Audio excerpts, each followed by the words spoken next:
आपका breathing pattern सही हो जाता है बोलते टाइम, तो 50% तक आपकी जो स्टटरिंग है वो गायब हो सकती है। हेलो दोस्तों, कैसे हैं आप सभी? होप आप सभी अच्छे होंगे।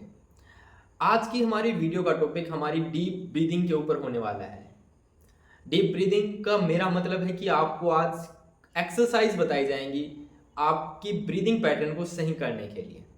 सबसे पहले आप एक छोटा सा काम करिए, अपने पेट को फुलाइए। जैसे हम गुब्बारे में हवा भरते हैं, हमारा पेट फूलता है, सेम ऐसे ही आपको अपना पेट फुलाना है। हवा भरिए, पेट को फुलाइए। आपका पेट फूल गया, अब सांस को छोड़ दीजिए, सांस को मुंह से छोड़िए। ये चीज मैं आपको इसलिए बोल रहा हूं क्योंकि इसका काम अभी हमारा आगे आने वाला है। अगर आपने ये अच्छे तरीके से कर लिया है तो अब हम आगे बढ़ते हैं। हम अभी आपको ब्रीदिंग का महत्व समझा रहे हैं। आपको दो चीजों पर फोकस करना है। पहली चीज है, आप बोलते टाइम कैसे सांस बाहर निकाल रहे हैं, कैसे अंदर ले रहे हैं। आपको जीने के लिए सांसों का यूज किस तरह से हो रहा है, इन दोनों चीजों में आपको डिफ्रेंशिएट करना है। आपको सीखना होगा सही पैटर्न क्या है। बहुत बार हमारे सांस के पैटर्न में ही गलती होती है, किस तरह से सांस ले रहे हैं, किस तरह से छोड़ रहे हैं, इसमें गलती होती है। सही पैटर्न है कि जब आप सांस लेंगे आपका पेट फूलेगा, सांस को छोड़ेंगे आपका पेट अंदर की तरफ जाएगा। ये पैटर्न आपका अब्डोमिनल ब्रीदिंग में आता है, या फिर इसको हम वैसे बेली ब्रीदिंग एक्सरसाइज भी बोल सकते हैं। हमारे बहुत से स्पीच थेरेपिस्ट हैं जो कि एब्डोमिनल ब्रीदिंग पर ज़्यादा फोकस करते हैं स्टटरिंग को ठीक करने के लिए। स्टटरिंग यानी स्टैमरिंग, हिंदी में इसे हकलाना या अटक अटक करके बोलना भी बोल देते हैं। किस तरह से ब्रीदिंग हमारी वर्क करती है, आपका ब्रीदिंग का पैटर्न कैसे बनता है, कैसे आपकी आवाज़ प्रोड्यूस होती है, आपको स्टैमरिंग ज़्यादा कब, क्यों और कैसे होती है, इस चीज़ के ऊपर अभी हम बात करेंगे। अभी आप देखिएगा, जब भी आप बोल रहे हैं आपको अपने आप को ऑब्जर्व करना है। जब आप अपने आप को ऑब्जर्व करेंगे, आप अपनी ब्रीदिंग पैटर्न को ऑब्जर्व भी कर रहे होंगे। उसे ऑब्जर्व करते टाइम आपको हमेशा इस चीज के ऊपर फोकस करना है कि आपके आर्टिकुलेटर्स उस टाइम पे कैसे वर्क कर रहे हैं। हमारी ब्रीदिंग में सबसे अहम रोल होता है वोवल्स का। Vowels A, E, I, O, U. अगर आपको इन वोवल्स में दिक्कत हो रही है, ए, ई, आई, ओ, यू, तो समझिए कि आपका जो ब्रीदिंग पैटर्न है वो पूरी तरह से डगमगाया हुआ है। बोलते टाइम आप ब्रीदिंग पैटर्न का अच्छे से यूज नहीं कर रहे हैं। आपको अपने ब्रीदिंग पैटर्न का अच्छे से यूज करना आना चाहिए इन वोवल्स को बोलने के लिए। आप क्या गलती कर रहे हैं? आप क्या गलती कर रहे हैं? देखिए, इस चीज में हम समझते हैं, वोवल्स हमारे जो कंठ है, गला है, इससे निकलते हैं। जैसे ई, ओ, यू, हमारे कंठ पर ज्यादा प्रेशर पड़ता है।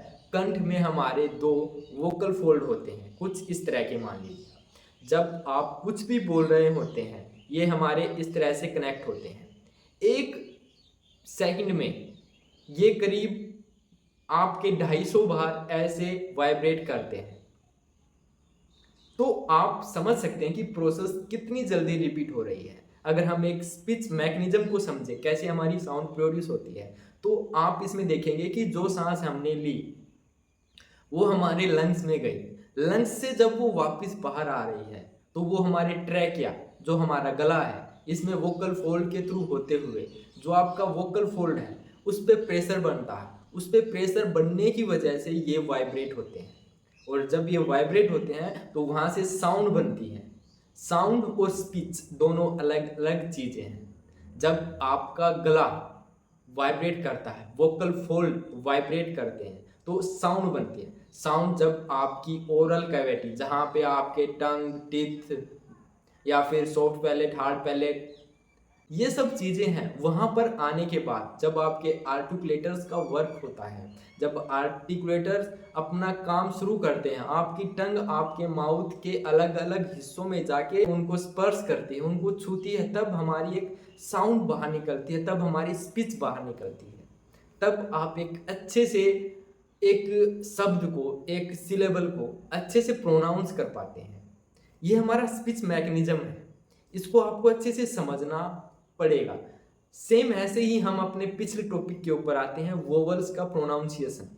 जब आप वोवल्स बोलते हैं ए ई आई ओ यू, तो आपके गले में जो वोकल फोल्ड हैं वो वाइब्रेट होते हैं, तो वोकल फोल्ड आपके ओपन रहते हैं, जिसकी वजह से एक साउंड बाहर निकलती है, ए ई आई ओ यू, उनमें गैप प्रेजेंट होता है।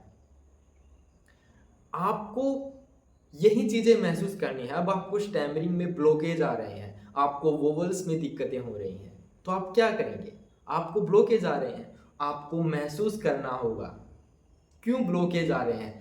जब आप ये चीजें बोल रहे हैं, आपके गले में कहाँ पे खिंचाव हो रहा है, कहाँ पे आपके गले में दिक्कत आ रही है, आपको अपने आप को ऑब्जर्व करना होगा, महसूस करना होगा।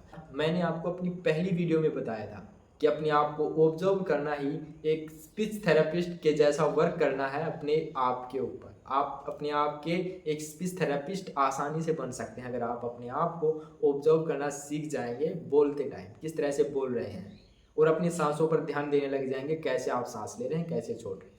मैंने जो आपको ब्रीदिंग पैटर्न बताया, सांस लेते टाइम आपका पेट फूलना चाहिए। कुछ ऐसा होता है कि जब हम सांस लेते हैं तो हम अपने शोल्डर्स को उठाते हैं, जैसे ऐसा बिल्कुल भी नहीं करना। आपका पेट बाहर आना चाहिए, सिर्फ और सिर्फ आपका पेट बाहर आए, और कुछ भी आपको नहीं करना है। आपका पेट बाहर आएगा तो आप अच्छे से सांस ले पाएंगे, अच्छे से छोड़ पाएंगे। सांस आपको नाक से लेनी है, पेट फूलना चाहिए, मुंह से सांस को छोड़ना है। अपने आप को ऑब्जर्व करना है, कैसे सांस ले रहे हैं, कैसे छोड़ रहे हैं। हमको ब्लॉकेज आने में सबसे अहम रोल हमारा ब्रीदिंग का होता है। हमें ब्लॉकेज आ जाते हैं क्योंकि सांस हमारे पास में अंदर बसती नहीं है, वैसे हम बोल पाते नहीं हैं, तो एक तरह से हमें ब्लॉकेज आते हैं। तो उस ब्लॉकेज को ठीक करने के लिए आपको अपना स्पीच पैटर्न सही करना होगा, और साथ ही साथ आपको ये ऑब्जर्व करना है कि क्या मैंने बोलने के लिए जितनी सांस लेनी चाहिए उतनी सांस ली है। अगर आपने बोलते टाइम इस चीज़ को ऑब्जर्व कर लिया कि बोलने के लिए जितनी सांस की ज़रूरत होनी चाहिए, जैसे आपको 2 या 3 अक्षर बोलने हैं, तो उन 2 या 3 को बोलने के लिए आपको प्रॉपर जो हवा चाहिए, जो ऑक्सीजन चाहिए, जो एयर चाहिए, जो एयर फ्लो चाहिए, आप इसको कुछ भी मान सकते हैं, वो आपने प्रॉपर लिया है या नहीं लिया, इस चीज़ के ऊपर आपको फोकस करना है। अगर आपका ब्रीदिंग पैटर्न सही हो जाता है बोलते टाइम, तो 50% तक आपकी जो स्टटरिंग है वो गायब हो सकती है। तो इसलिए अपने ब्रीदिंग पैटर्न को सही करिए। ब्रीदिंग पैटर्न सही तभी होगा जब आप बार बार इसकी प्रैक्टिस करेंगे। जरूरी नहीं है कि आज आप आराम से ब्रीदिंग अपना पैटर्न सही कर रहे हैं, आप अच्छे से सांस ले रहे हैं, पेट फूल रहा है, मुंह से बाहर छोड़ रहे हैं, वो मायने नहीं रखता है। बोलते टाइम लोगों के सामने जा रहे हैं तब आप उस ब्रीदिंग पैटर्न को मैनेज कर पा रहे हैं नहीं, वो चीज़ मैटर करती है। और ये चीज़ आपकी बार बार प्रैक्टिस करने से आएगी। ये चीज़ आप बोलते टाइम जब ब्रीदिंग का यूज करना सीख जाएंगे तब आएगी। स्टैमरिंग एक दिन में ठीक होने वाली चीज़ नहीं है, इसके लिए आपको इसको टाइम देना पड़ेगा। किस तरह से आपकी ब्रीदिंग पैटर्न यूज हो रहा है, चीज़ ध्यान में रखिए। सांस लेने के लिए, जीने के लिए अलग पैटर्न होता है, बोलने के लिए अलग पैटर्न होता है। दोनों में आपको डिफ्रेंशिएट करना पड़ेगा। सांस ले रहे हैं जीने के लिए तो आप मुंह बंद करके भी आसानी से सांस ले रहे हैं, छोड़ रहे हैं। लेकिन जब आप बोल रहे हैं तो आपका मुंह ओपन है, मुंह ओपन होते ही आपका ब्रीदिंग पैटर्न चेंज हो जाता है। उस पैटर्न को आपको सीखना है, किस तरह से हवा बाहर आ रही है किसी भी पर्टिकुलर अक्षर को बोलने में, वर्ड को बोलने में, शब्द को बोलने में, वो चीज़ आपको सीखनी पड़ेगी। तब जाके आप अपने आप को अच्छे से गाइड कर पाएंगे स्टैमरिंग को ठीक करने में। तो दोस्तों आज के लिए इतना ही। हम अपनी अगली वीडियो में कुछ नई एक्सरसाइज टेक्निक लेकर के आएंगे। Thank you.